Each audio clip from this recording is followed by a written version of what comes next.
In this episode, we're going to walk through the full life of a data protection impact assessment, DPIA, from the moment it is triggered to the point where risks are tracked, mitigations are implemented, and the work is actually closed out responsibly.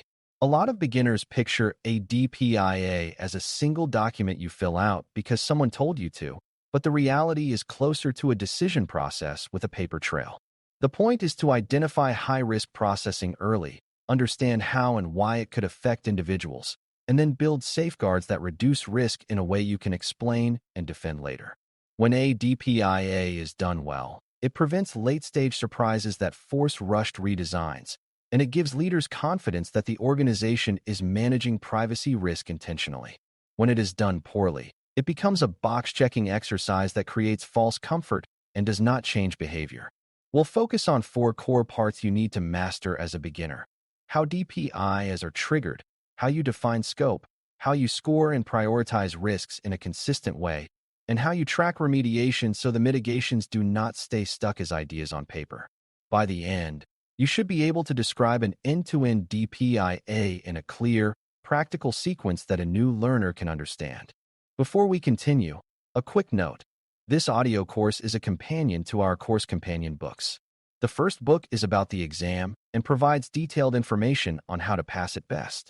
The second book is a Kindle-only ebook that contains 1,000 flashcards that can be used on your mobile device or Kindle. Check them both out at CIPM in the Bare Metal Study Guide series. Triggers are the starting point, and the biggest mistake beginners make is thinking a DPIA is triggered only by the presence of personal data. Almost every organization uses personal data, so that would mean everything triggers a DPIA, which is not realistic. A DPIA is usually triggered by high risk, meaning processing that could significantly affect individuals because of scale, sensitivity, systematic monitoring, or invasive profiling. Triggers often include using new technology in a way that changes how people are observed or evaluated, processing sensitive categories of data, processing data about children, or combining datasets in a way that creates new inferences about people.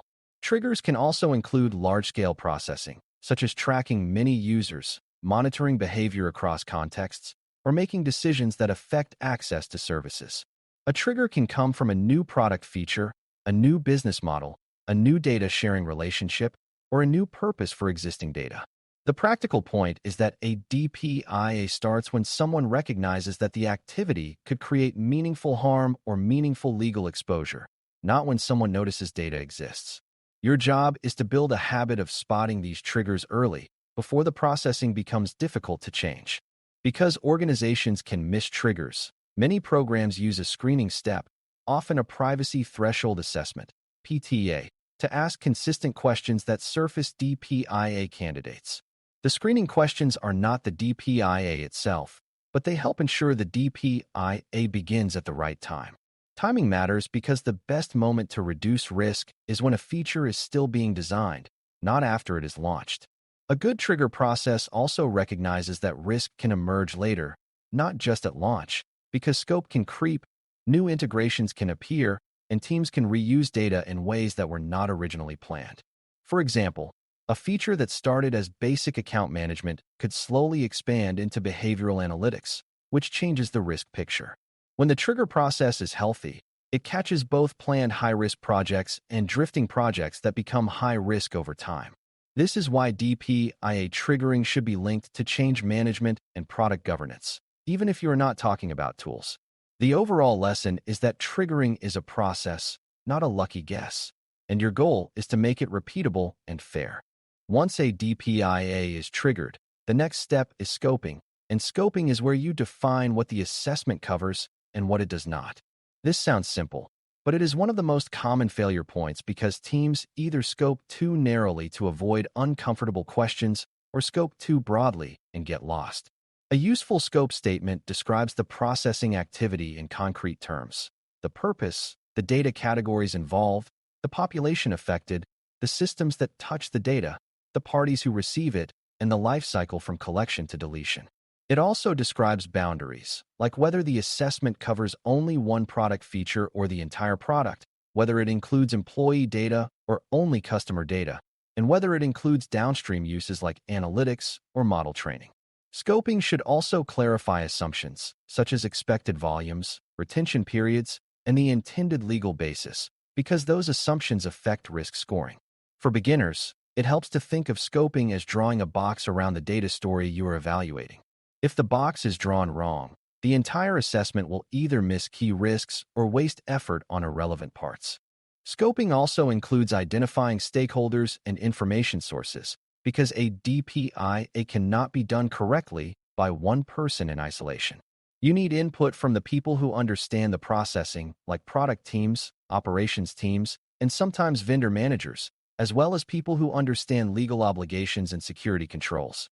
The reason this matters is that privacy risk is both operational and legal, and you need both perspectives. For example, the security team might explain access controls and logging, while the product team explains how data is used to create features, and legal explains the obligations tied to the purpose.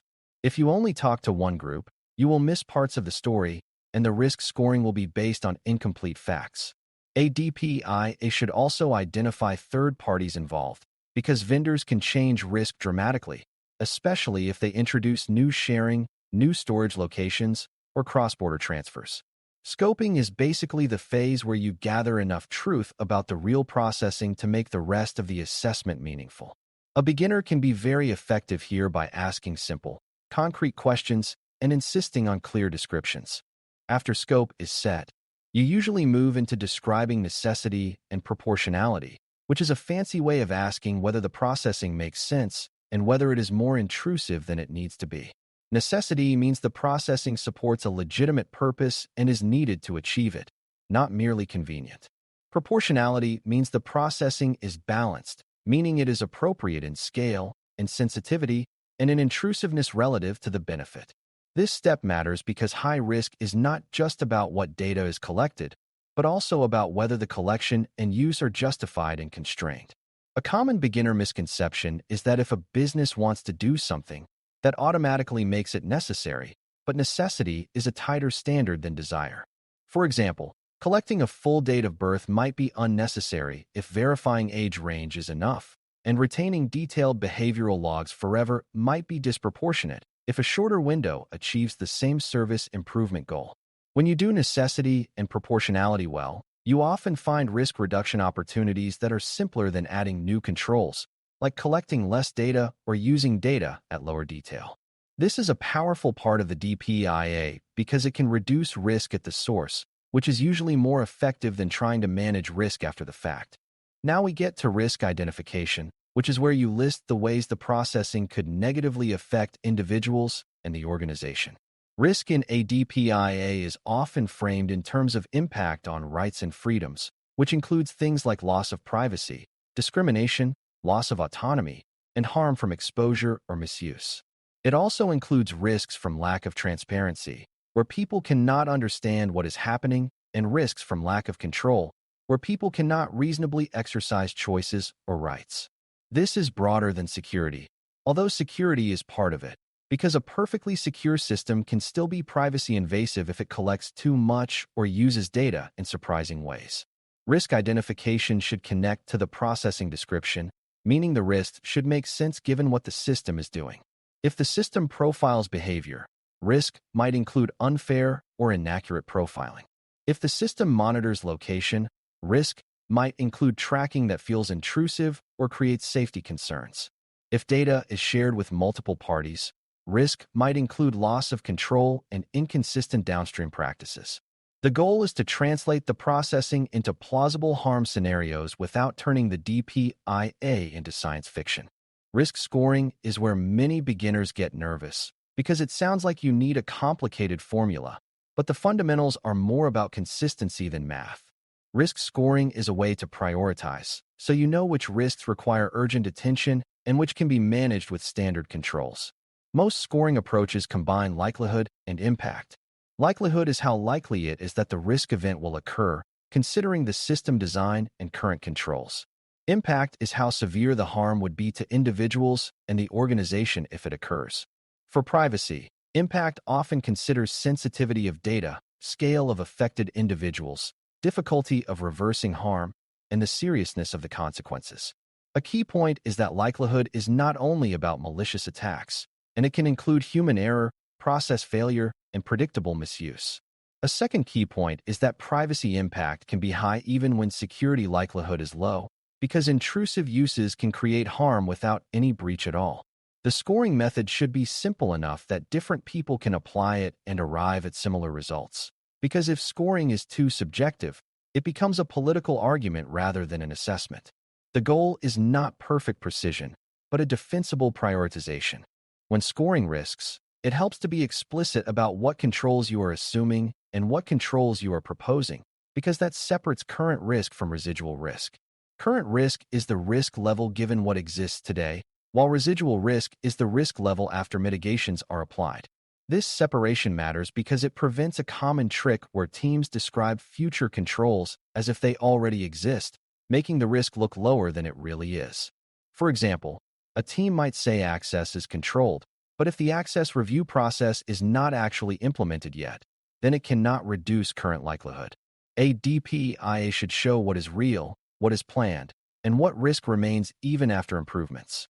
Residual risk is important because some risks cannot be eliminated, only reduced, and leadership may need to formally accept that remaining risk.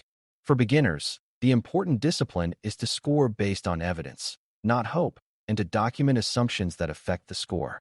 If you do that, the scoring becomes a useful decision tool rather than a debate about feelings. Once you identify and score risks, the next step is choosing mitigations, and good mitigations are specific, feasible, and matched to the risk's cause. Mitigations can include data minimization, like reducing fields collected or reducing detail stored. They can include purpose limitation, like preventing reuse for unrelated activities. They can include transparency improvements, like clearer notices and better explanations of how decisions are made. They can include user controls, like meaningful opt-outs or preference management. They can include stronger access controls, separation of duties, and better monitoring.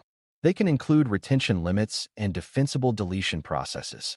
They can include vendor contract limits and stronger oversight when third parties are involved. The best mitigations often combine design changes and control changes, because design changes reduce the risk at the source, while controls reduce the chance of failure.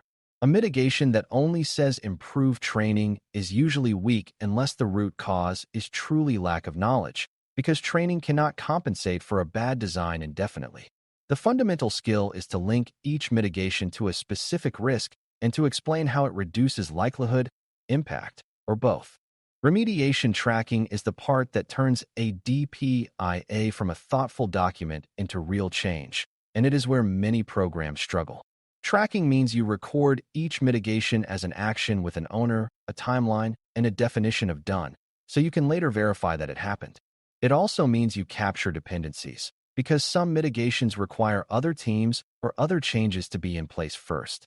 Tracking should include evidence expectations, meaning what proof will show the mitigation is implemented, such as updated process documentation, confirmed retention rule changes, or validated access limits.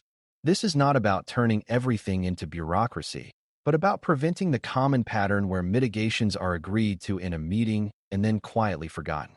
When mitigations are not tracked, residual risk is not truly reduced, and the DPIA becomes a story of intentions rather than outcomes. For beginners, it helps to see remediation tracking as project management applied to risk, where each risk treatment is a mini project that needs follow-through. If you can track remediation well, you can show program impact and build trust with leaders. A full end-to-end DPIA also includes decision points and escalation paths, because some high residual risks require higher-level review. If residual risk remains high after mitigations, the organization may need to decide whether to redesign the processing, delay launch, add stronger safeguards, or accept the risk with clear accountability. This is where privacy governance shows up, because acceptance should not be informal or hidden. Decisions should be recorded in a way that shows who accepted the risk, why they believed it was justified, and what conditions were attached to that acceptance. Conditions might include additional monitoring, a future review date, or limits on scope until more evidence is available. Escalation also matters when there is disagreement, because a DPIA should not be forced to say a risk is low just because someone wants to ship faster. A healthy process allows privacy concerns to be raised without punishment, and it also allows business needs to be discussed honestly. The DPIA becomes a structured negotiation, grounded in evidence, rather than a power struggle. For beginners, it is important to understand that the purpose is not to block everything, but to ensure high-risk processing has thoughtful, accountable decisions and safeguards. The closing step of a DPIA is not just filing it away, but confirming that the assessment stays relevant as the project evolves. This often means setting review triggers, like revisiting the DPIA when the scope expands, when new data categories are added, when new sharing occurs, or when the project moves into new markets. It also means confirming that remediation actions are complete and that any ongoing monitoring commitments are in place. A DPIA is strongest when it has a clear life cycle, where it can be updated, referenced, and used as a living record of decisions. This is especially important for complex systems where changes happen frequently, because a DPIA that is never revisited becomes stale and misleading. Continuous risk management connects directly here, because the DPIA is one of the key artifacts that documents high-risk processing and its safeguards. For beginners, the important idea is that closing a DPIA is about closing the loop, not closing a file.